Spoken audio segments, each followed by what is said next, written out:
Magandang araw sa inyo guys. Eto nga at may ginagawa kaming screen door.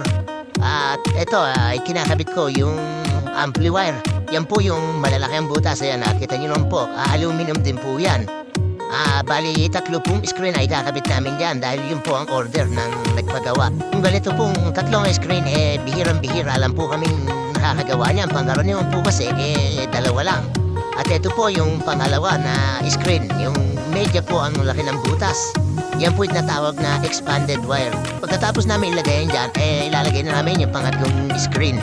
Ito lang po yung hard mesh, yung pangatlong screen, na kung saan ay hindi na makakapasok yung lamok. Pagkatapos namin isupsup yan, ganito naman namin siya ipipix. Gagamitan namin yan ng goma o yung tatawag na vinyl. Kung titigan nyo, parang ang dali, ano?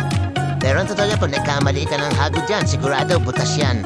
Siyempre, alam niyo na po ano pasunod yan.